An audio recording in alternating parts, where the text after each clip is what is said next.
Test 2. You will hear a number of different recordings, and you will have to answer questions on what you hear. There will be time for you to read the instructions and questions, and you will have a chance to check your work. All the recordings will be played once only. The test is in 4 sections. At the end of the test, you will be given 10 minutes to transfer your answers to an answer sheet. Now turn to Section 1.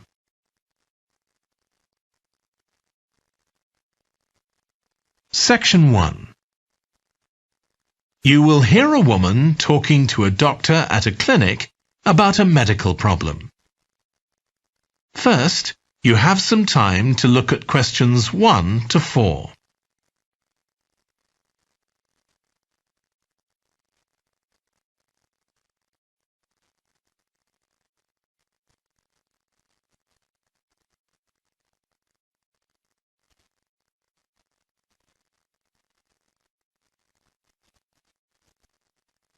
You will see that there is an example that has been done for you.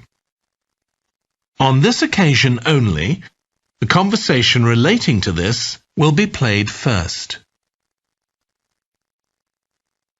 Hi, come and take a seat. Thank you. My name's Carl Rogers and I'm one of the doctors here at the Total Health Clinic. So I understand this is your first visit to the clinic. Yes, it is. Okay, well I hope you'll be very happy with the service you receive here. So if it's all right with you, I'll take a few details to help me give you the best possible service. Sure. So can I check first of all that we have the correct personal details for you? So your full name is Julie Ann Garcia. That's correct. The woman's name is Julie Ann Garcia. So Garcia has been written in the space. Now we shall begin. You should answer the questions as you listen, because you will not hear the recording a second time.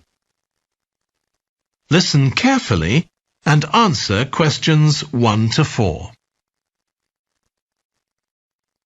Hi, come and take a seat. Thank you. My name's Carl Rogers and I'm one of the doctors here at the Total Health Clinic. So I understand this is your first visit to the clinic. Yes, it is. Okay, well I hope you'll be very happy with the service you receive here.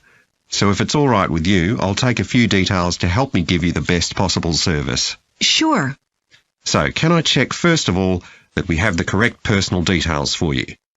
So your full name is Julie Ann Garcia. That's correct. Perfect. And can I have a contact phone number? It's 219-442-9785. Okay, and then can I just check that we have the correct date of birth? October 10th, 1992. Oh, I actually have 1991. I'll just correct that now. Right, so that's all good. Now I just need a few more personal details. Do you have an occupation, either full-time or part-time? Yes, I work full-time in Esterhazy's, you know, the restaurant chain. I started off as a waitress there a few years ago, and I'm a manager now. Oh, I know them. Yeah, they're down on 114th Street, aren't they? That's right. Yeah, I've been there a few times. I just love their salads. That's good to hear. Right, so one more thing I need to know before we talk about why you're here, Julie, and that's the name of your insurance company. It's Cawley Life Insurance. That's C-A-W-L-E-Y. Excellent. Thank you so much. Before you hear the rest of the conversation, you have some time to look at questions 5 to 10.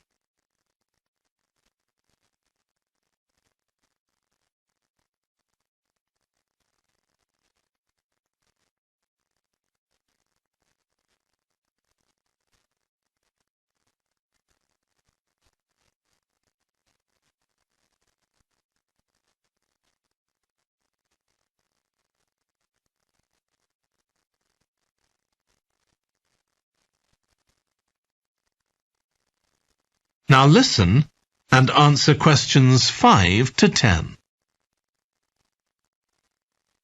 Now, Julie, let's look at how we can help you. So tell me a little about what brought you here today. Well, I've been getting a pain in my knee, the left one. Not very serious at first, but it's gotten worse, so I thought I ought to see someone about it. That's certainly the right decision. So how long have you been aware of this pain? Is it just a few days, or is it longer than that? Longer. It's been worse for the last couple of days, but it's 3 weeks since I first noticed it. It came on quite gradually, though, so I kind of ignored it at first. And have you taken any medication yourself or treated it in any way? Yeah, I've been taking medication to deal with the pain, Tylenol, and that works okay for a few hours, but I don't like to keep taking it. Okay. And what about heat treatment? Have you tried applying heat at all? No, but I have been using ice on it for the last few days. And does that seem to help the pain at all? A little, yes. Good. Now, you look as if you're quite fit normally. I am, yes. So do you do any sport on a regular basis? Yes, I play a lot of tennis. I belong to a club, so I go there a lot. I'm quite competitive, so I enjoy that side of it as well as the exercise, but I haven't gone since this started. Sure. And do you do any other types of exercise? Yeah, I sometimes do a little swimming, but usually just when I'm on vacation. But normally I go running a few times a week, maybe 3 or 4 times.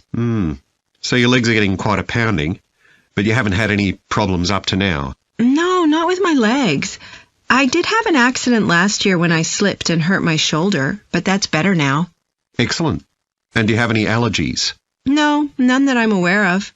And do you take any medication on a regular basis? Well, I take vitamins, but that's all. I'm generally very healthy. Okay. Well, let's have a closer look and see what might be causing this problem. If you can just get up.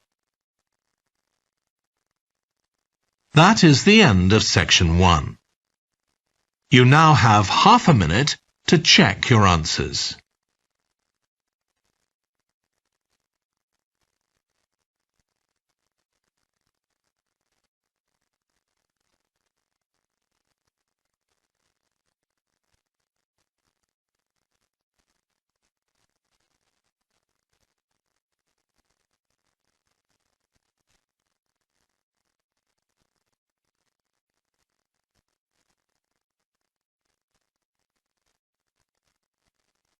Now turn to section 2.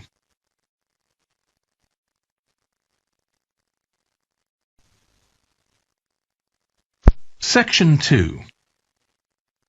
You will hear a guide talking to a group of tourists who are about to visit an English castle. First, you have some time to look at questions 11 to 15.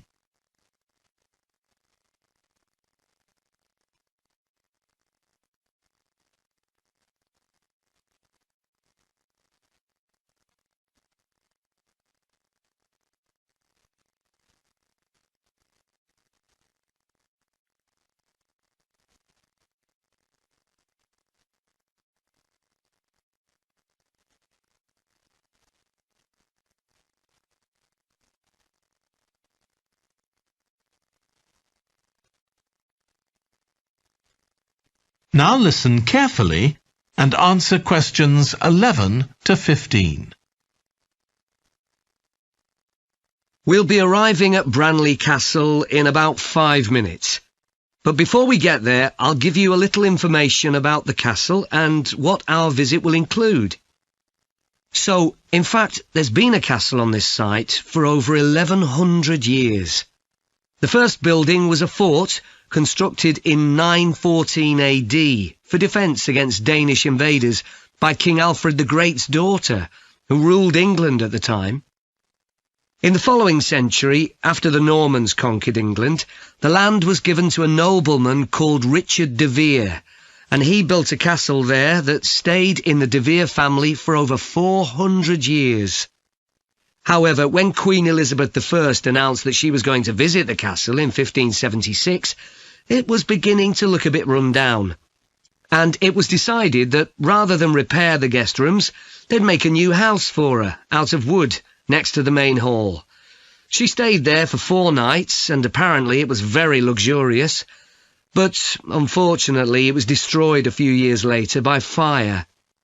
In the 17th century, the castle belonged to the wealthy Fennis family, who enlarged it and made it more comfortable.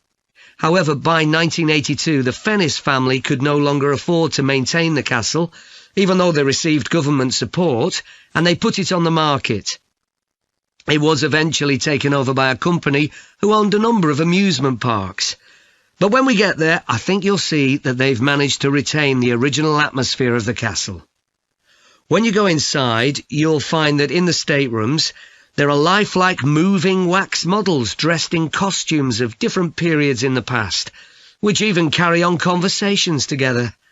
As well as that, in every room, there are booklets giving information about what the room was used for and the history of the objects and furniture it contains. The castle park's quite extensive. At one time, sheep were kept there, and in the 19th century the owners had a little zoo with animals like rabbits and even a baby elephant. Nowadays the old zoo buildings are used for public displays of paintings and sculpture. The park also has some beautiful trees, though the oldest of all, which dated back 800 years, was sadly blown down in 1987.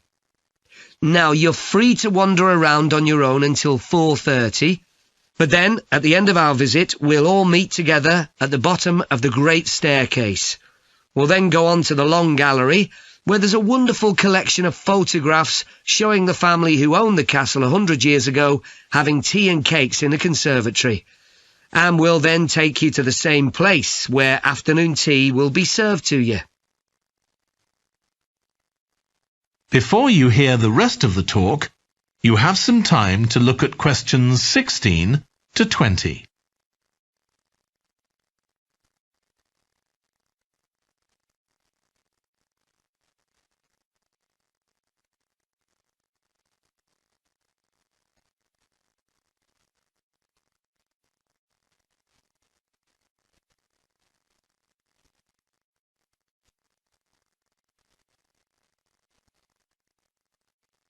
Now listen and answer questions 16 to 20. Now, if you can take a look at your plans, you'll see Branley Castle has 4 towers joined together by a high wall, with the river on 2 sides. Don't miss seeing the Great Hall. That's near the river in the main tower, the biggest one, which was extended and redesigned in the 18th century. If you want to get a good view of the whole castle, you can walk around the walls. The starting point's quite near the main entrance. Walk straight down the path until you get to the south gate, and it's just there. Don't go on to the north gate. There's no way up from there. There'll shortly be a show in which you can see archers displaying their skill with a bow and arrow. The quickest way to get there is to take the first left after the main entrance and follow the path past the bridge. Then you'll see it in front of you at the end. If you like animals, there's also a display of hunting birds, falcons and eagles and so on. If you go from the main entrance in the direction of the south gate, but turn right before you get there instead of going through it, you'll see it on your right, past the first tower. At 3 p.m, there's a short performance of traditional dancing on the outdoor stage. That's right at the other side of the castle from the entrance and over the bridge. It's about 10 minutes walk or so. And finally, the shop. It's actually inside one of the towers, but the way in is from the outside. Just take the first left after the main entrance, go down the path and take the first right. It's got some lovely gifts and souvenirs. Right, so we're just arriving. That is the end of section 2. You now have half a minute to check your answers.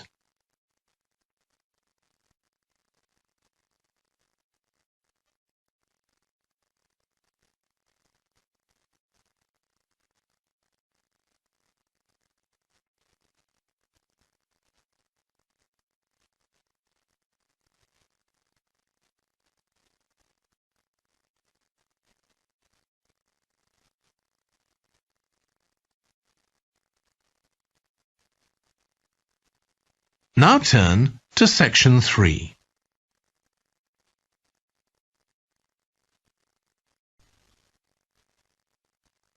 Section 3. You will hear two environmental science students called Rosie and Martin discussing their presentation on an extinct animal called the woolly mammoth with their tutor. First, you have some time to look at questions 21 to 24.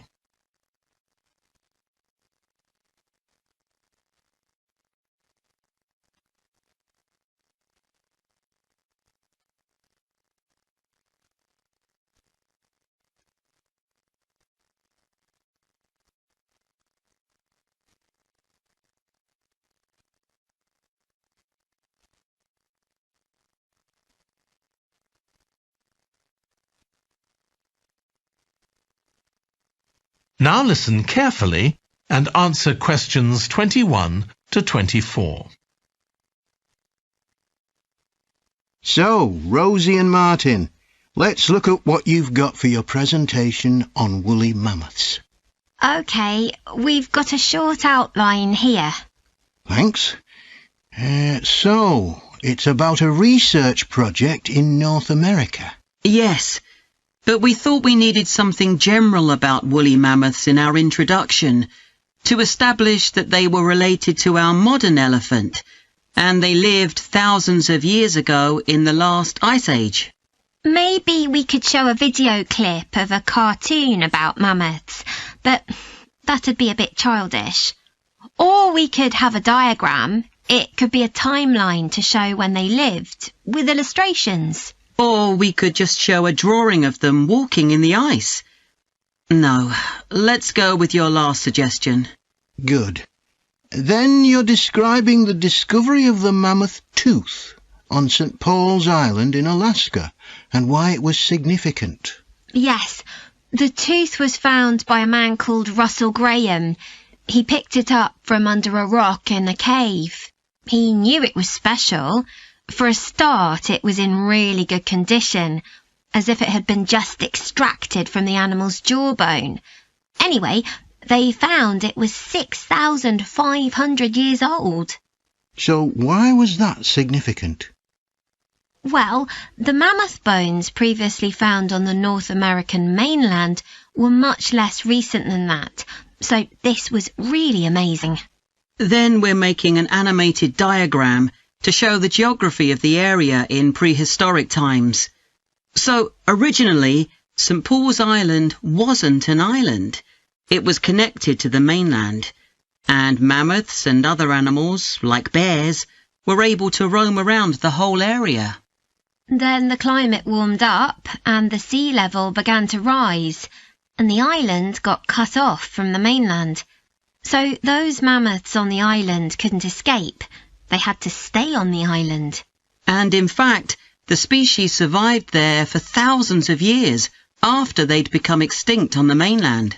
So why do you think they died out on the mainland? No one's sure.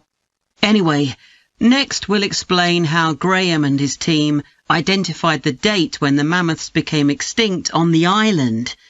They concluded that the extinction happened 5,600 years ago, which is a very precise time for a prehistoric extinction. It's based on samples they took from mud at the bottom of a lake on the island. They analysed it to find out what had fallen in over time, bits of plants, volcanic ash, and even DNA from the mammoths themselves. It's standard procedure, but it took nearly 2 years to do. Before you hear the rest of the discussion, you have some time to look at questions 25 to 30.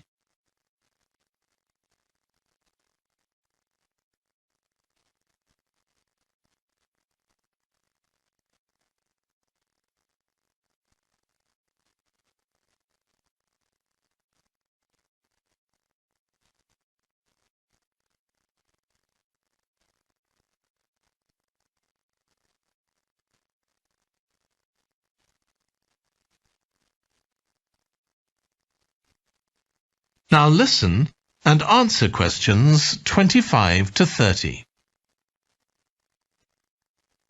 So why don't you quickly go through the main sections of your presentation and discuss what actions needed for each part? OK. So, for the introduction, we're using a visual. So once we've prepared that, we're done. I'm not sure. I think we need to write down all the ideas we want to include here, not just rely on memory. How we begin the presentation is so important. You're right. The discovery of the mammoth tooth is probably the most dramatic part, but we don't have that much information, only what we got from the online article. I thought maybe we could get in touch with the researcher who led the team and ask him to tell us a bit more. Great idea. What about the section with the initial questions asked by the researchers? We've got a lot on that, but we need to make it interesting. We could ask the audience to suggest some questions about it, and then see how many of them we can answer. I don't think it would take too long. Yes, that would add a bit of variety. Then the section on further research carried out on the island, analysing the mud in the lake. I wonder if we've actually got too much information here. Should we cut some? I don't think so, but it's all a bit muddled at present. Yes, maybe it would be better if it followed a chronological pattern. I think so. The findings and possible explanations section is just about ready, but we need to practice it so we're sure it won't overrun. I think it should be okay, but yes, let's make sure. In the last section, relevance to the present day, you've got some good ideas, but this is where you need to move away from the ideas of others and give your own viewpoint. OK, we'll think about that. Now, shall we show you some of the... That is the end of section 3. You now have half a minute to check your answers.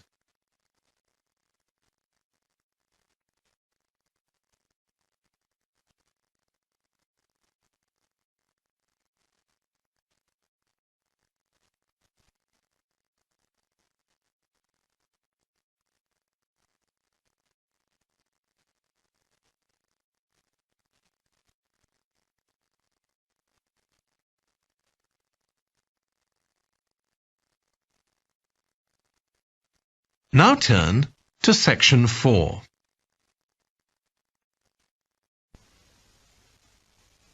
Section 4. You will hear a lecture about the history of weather forecasting. First, you have some time to look at questions 31 to 40.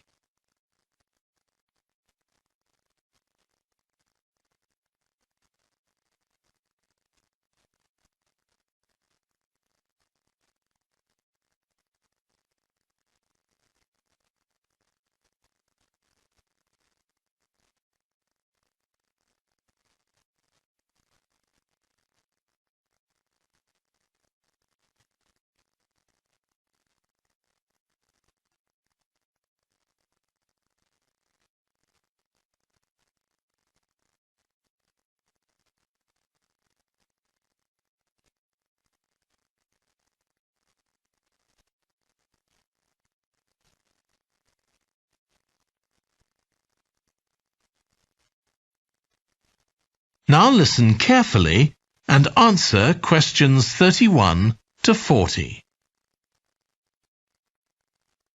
In this series of lectures about the history of weather forecasting, I'll start by examining its early history. That'll be the subject of today's talk. OK, so we'll start by going back thousands of years. Most ancient cultures had weather gods, and weather catastrophes, such as floods, played an important role in many creation myths. Generally, weather was attributed to the whims of the gods, as the wide range of weather gods in various cultures shows. For instance, there's the Egyptian sun god Ra, and Thor, the Norse god of thunder and lightning. Many ancient civilizations developed rites such as dances in order to make the weather gods look kindly on them. But the weather was of daily importance. Observing the skies and drawing the correct conclusions from these observations was really important. In fact, their survival depended on it. It isn't known when people first started to observe the skies, but at around 650 BC, the Babylonians produced the first short-range weather forecasts, based on their observations of clouds and other phenomena. The Chinese also recognized weather patterns, and by 300 BC, astronomers had developed a calendar which divided the year into 24 festivals, each associated with a different weather phenomenon. The ancient Greeks were the first to develop a more scientific approach to explaining the weather. The work of the philosopher and scientist Aristotle in the 4th century BC is especially noteworthy, as his ideas held sway for nearly 2,000 years. In 340 BC, he wrote a book in which he attempted to account for the formation of rain, clouds, wind, and storms. He also described celestial phenomena such as halos, that is, bright circles of light around the sun, the moon, and bright stars, and comets. Many of his observations were surprisingly accurate. For example, he believed that heat could cause water to evaporate, but he also jumped to quite a few wrong conclusions, such as that winds are breathed out by the earth. Errors like this were rectified from the Renaissance onwards.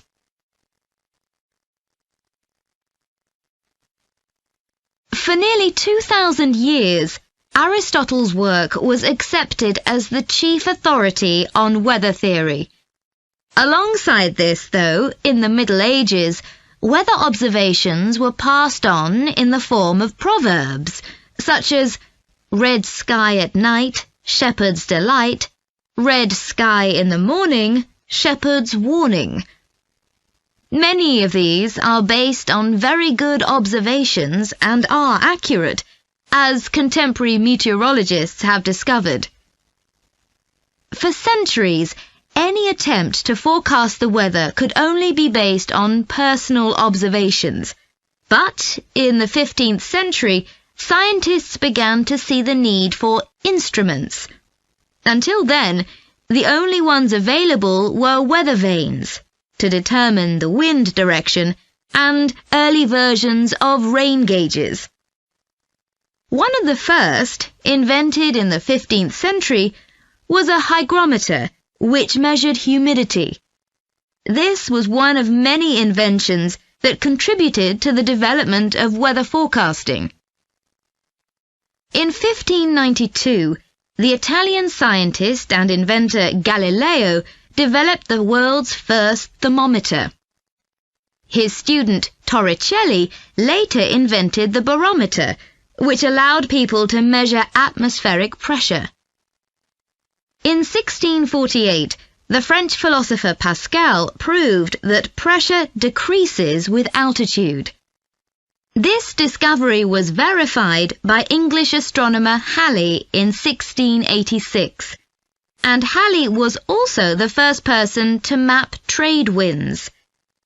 This increasing ability to measure factors related to weather helped scientists to understand the atmosphere and its processes better, and they started collecting weather observation data systematically.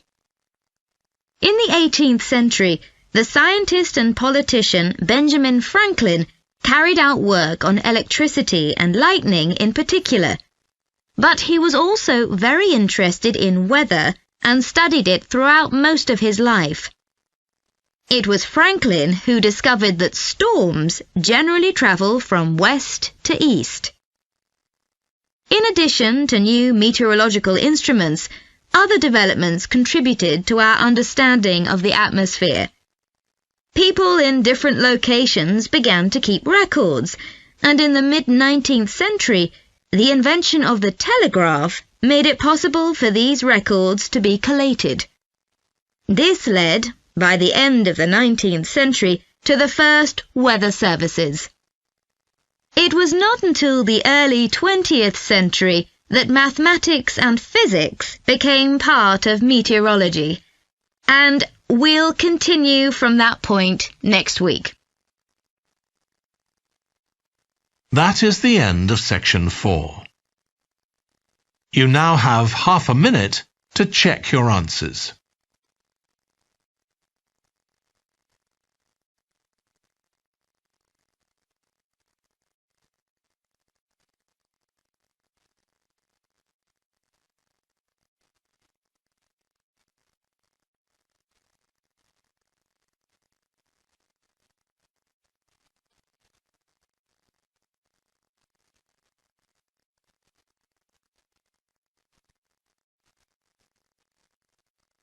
That is the end of the listening test.